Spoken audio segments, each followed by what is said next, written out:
Well, greetings and salutations to you all. Man, you know, I sure do love myself some mint chocolate chip ice cream.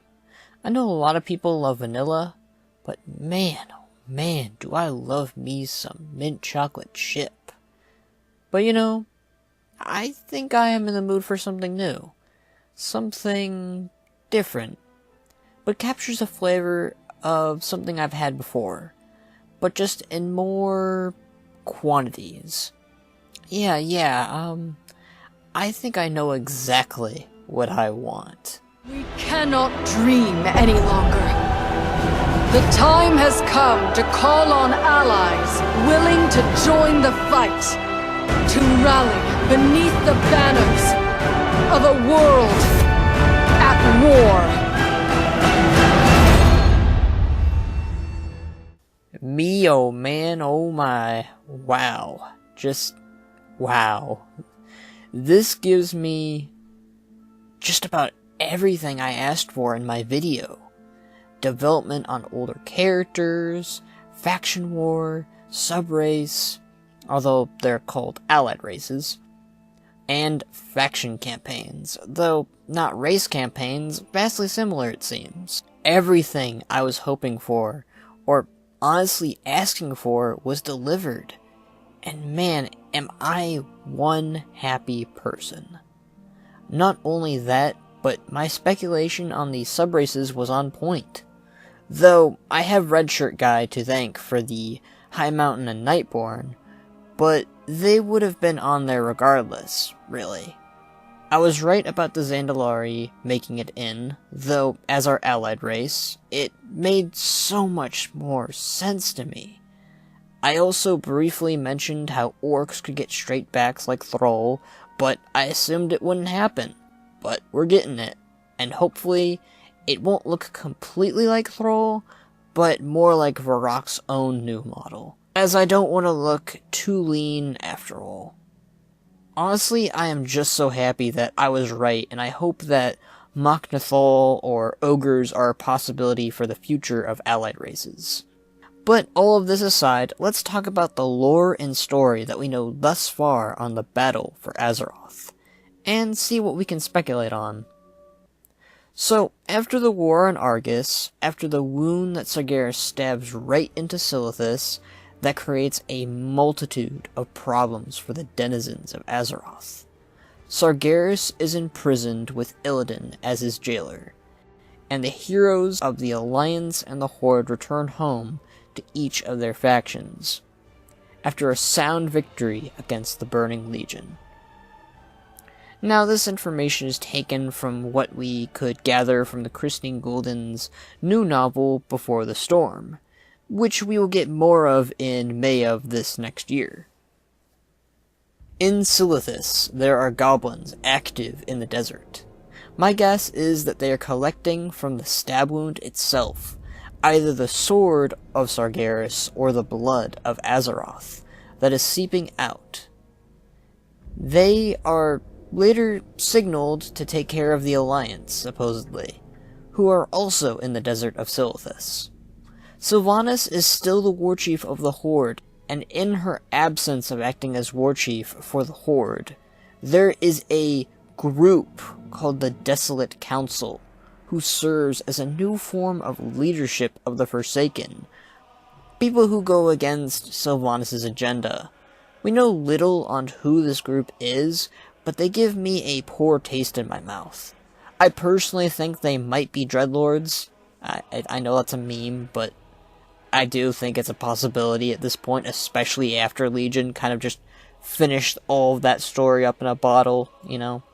I don't know. I think Mal'Ganis, Deathrok, and whoever else is left. I can't really name all of them at the top of my head, but, you know, the remaining big Dreadlords, I could see them trying to start this type of thing, especially after the whole Veramothras thing. Sylvanas, while troubled by this group, would have to deal with them later, as her own thoughts and eyes are planted upon the city of Stormwind. The Horde would of course need to rest for a time after their victory against the Legion, but she will have them ready to strike soon.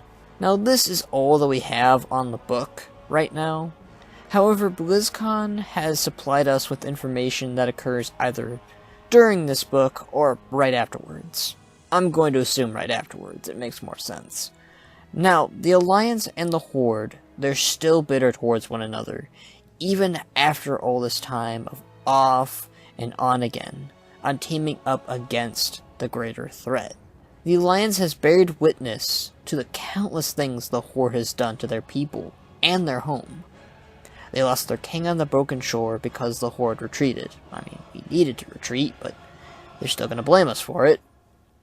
The Horde has no home to return to, and while they have done some questionable things, they have done so for the sake of their people, for the sake of their homes. The Horde will not be driven from their new world, like the Alliance may want. Now, with everything set in stone, we do not know which was done first, although it is rumored that the Horde actually struck at Teldrassil first. I'm gonna take that with a grain of salt. I don't trust the information completely yet, but I'll wait and see. Teldrassil is burned to ash, causing the Alliance to have enough and strike at Undercity to hunt Sylvanas down and make her, quote-unquote, pay for her crimes. I mean, she has done some terrible things, I won't ignore that, but she has done some good stuff too. Regardless of which happened first, though, Lordaeron is besieged by the Alliance, and led by Anduin and Gen Greymane. I'm not sure if the other leaders of the Alliance and Horde will be taking part in the battle for Lordaeron. We do know that Anduin, Gen, Varrock Sarfang, and Sylvanas take part. That's all we know right now.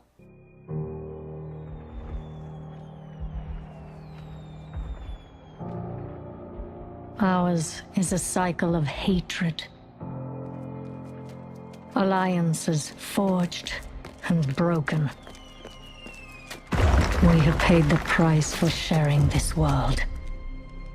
And we have forgotten what makes us strong.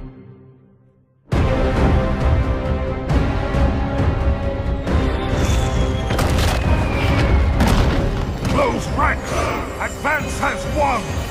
Lordaeron will be ours! My king, we have her cornered.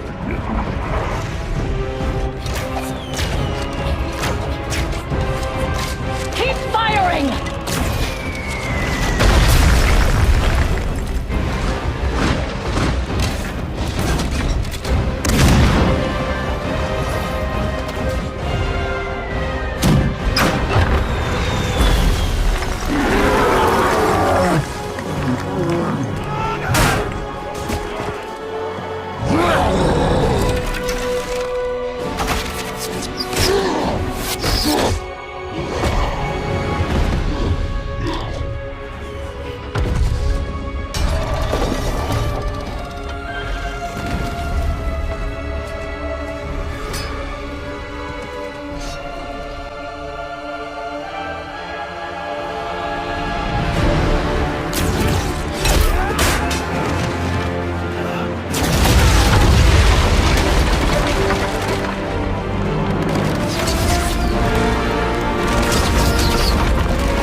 man, oh man, this cinematic gave me goosebumps. I loved every part of it, and I am immensely impressed with every part of this cinematic.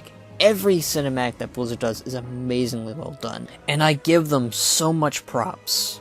And that Sylvanas scene with the Horde and the Banshee form, oh my god, that's so good. I loved it. My favorite part was probably Farok, though. Good work, Blizzard. Good work, art team. And the music, man, the music gave me thrills. I remember hearing that similar soundtrack back when I played The Reign of Chaos. Just great work. That was 12 years ago for me. That was, man, just beautiful. Anyways, moving back to our informative, the battle for Azeroth will take the Horde and the Alliance across 2 different continents. While the home fronts still battle over lands, most of Kalimdor already belongs to the Horde, and most of the Eastern Kingdoms is owned by the Alliance. The Alliance will go to Kul Tiras. Kul Tiras for the Alliance is a human kingdom that has existed for many years now. It is a very sea-based kingdom that has some of the greatest boats in Azeroth that rivals the Zandalaris. The last time we heard of the Kul Tiras people was when Dalen Proudmoore, king of Kul Tiras and father of Jaina, invaded the Horde's new homeland in Kalimdor.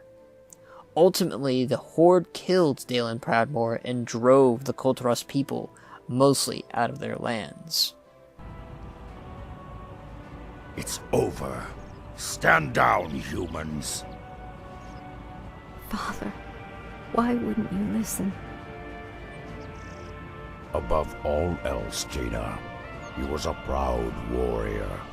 Remember him as such. Durotar is now safe. We have no further quarrel with these humans.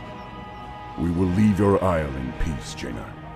I pray we never have to come here again. Farewell, Sosus. Years later, it is here that you, the mighty hero of the Alliance, will traverse and be met with monsters, witches, pirates, and various leaders of the kingdom of Kul Tiras. You must unite and gain the alliance of the Kul Tiras people if you are to win this war against the Horde for the Alliance. Meanwhile, Zandalar will be where the Horde will settle. It is an ancient land that has long been controlled by the Zandalari trolls. It is here that the Horde must gain some of the greatest of ships this world has ever seen, that can only be comparable to the Kul Tiras' own boats.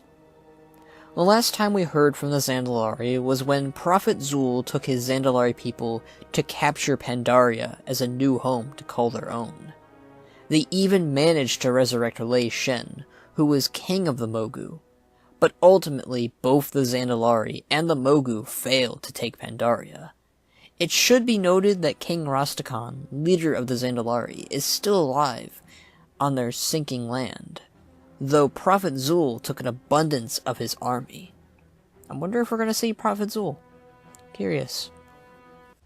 It is said the god King Rastakhan, ruler of the Zandalari, lords over his mighty kingdom from a throne carved of solid gold.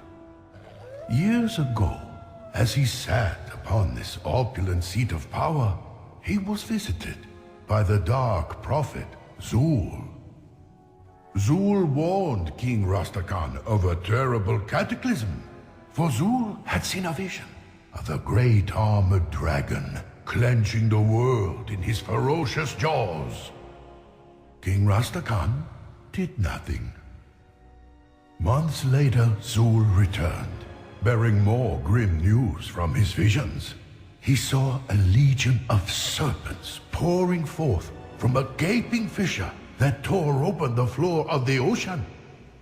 Still, King Rastakhan did nothing. Finally, mere months before the cataclysm, Zul returned, tearing his clothes and throwing his staff to the ground. Zul spoke of earthquakes and tidal waves. He described the golden capital of Zandalar slowly sinking beneath the waves in the aftermath of the cataclysm. Its once great people drowning as their mighty work slipped forever beneath the sea. King Rastakhan tired of Zul and his troubling nightmares. To be rid of the prophet, he granted Zul the use of his largest ships so that he and his followers could seek a new land if his visions came to pass. And his visions did come to pass. When Deathwing rose from the maelstrom, dark, angry waves crashed into the Zandalari capital. The spine of the land broke in two, and soon the city and all its riches began to slide into the hungry sea. The Zandalari people turned to their king for help, but there was only one Zandalari equipped to help them, the Prophet Zul. The Prophet and the mighty war fleet he had assembled while his king sat idle. You see, the true power of kings and emperors stems from the power to aid their people. The moment they fail, they cede their power to the one who can. Now years later, you, the mighty hero of the Horde, will traverse their lands, and be met with blood trolls, Loa, fox people, snake people, and various other tribesmen on Zandalar. You must rally the Zandalari people against the Alliance if you are to win this war for the Horde. Now, given everything I just said, we are also to gain new allies called allied races. For the Horde, you are getting the Zandalari trolls, Nightborn elves, and the High Mountain Tauren. Meanwhile, for the Alliance, you are gaining the Void elves, Dark Iron dwarves, and the Lightforged Janai. Now never fret, as the Alliance and Horde are going to gain more of these allied races in the future. I would adore the idea of Moknathals or Ogres as an allied race. Blizzard. Also, the Orcs will be receiving some care for their backs finally, and can at long last stand up straight at the launch of Battle for Azeroth. Woo! Now, I am sure I'm missing a few other things, but I will now dedicate the rest of this video to speculation on this next expansion. So, the Alliance and Horde are going to be going at war, and it all starts with either the burning of a tree or the assault on Lordaeron. Now, while someone did confess that Teldrassil burning happens firstly, I want to take this time to explain more on the why it is burning, than rather on the when. One thing I think is important to note is that Teldrassil is a world tree, or at the very least, was once one. We've seen countless times where world trees are destroyed because they are filled with corruption, both in Val'sharah and Grizzly Hills. What if something similar happens with Teldrassil?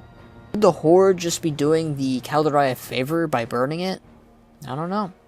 I would prefer that, personally, but hey, what can you do? War is war. But it could be a simple response to Lordaeron's destruction by the Alliance. But rumors are speculating or throwing around here that Teldrassil's destruction happens firstly, apparently. And from what we know already, Sylvanas wanted to strike at Stormwind, not Darnassus, not Teldrassil. So could the Alliance have still struck first? I think so. I think that Sylvanas saw the potential that the Wound of Silithus had, and wanted to take it for herself and her people, and the Horde. But Tyrande wouldn't let the Banshee Queen take it, as its powers were akin to the Well of Eternity. No, there's no way that we're going to have a War of the Ancients again. I don't think Tyrande would want that, at least. And whatever transpired in the wound is what ignites the burning of Teldrassil. Another theory that is actually Noble 87's is that this desolate council takes matter into their own hands, and are the perpetrators of Teldrassil's burning. And once more, Sylvanas and the Horde are blamed for a few members of the Horde's actions, similar to the Wrathgate. Again, a lot of things could have led to the destruction of the home of the Night Elves, but I don't think the Horde would attack it without a reason. After all, it would seem that Varrock Sarfang is on board with its burning, and was there to witness it, so I don't know. And Varrock Sarfang clearly is not one for dishonorable acts, and is being very watchful over what Sylvanas is doing as war chief. I don't think he'd be too on board for the idea of burning down Teldrassil, but maybe that's because we haven't explored his character fully. This could also be speculation, but the Night Elves are clearly firing at him directly in the cinematic. Is it because they saw him at Teldrassil was burning and are blaming him just as they're blaming Sylvanas? Maybe that's a thing. I don't know. That's something I want to point out. There's honestly a lot of ground to cover, but I think we'll learn more in about 5 to 8 months from now. I personally hope that the Alliance do strike first, and that Teldrassil is the response for Lordran's destruction. But who knows? Maybe we'll find out sooner, maybe we'll find out later. I personally think that this expansion will be out by late spring or early summer, but we'll have to see, as we might have to actually wait till fall of 2018 even. That'll be fun, to wait another year. Honestly, there is so much to speculate on, and so much I can talk about. But for now, I'll leave it here. I am excited for Battle for Azeroth, and I hope you enjoyed my informative and speculation. There will be more to cover in the future. I am Skull Shorties, and thank you for watching. Subscribe if you liked this video, and my many other videos, and most importantly, for the Horde. Ciao!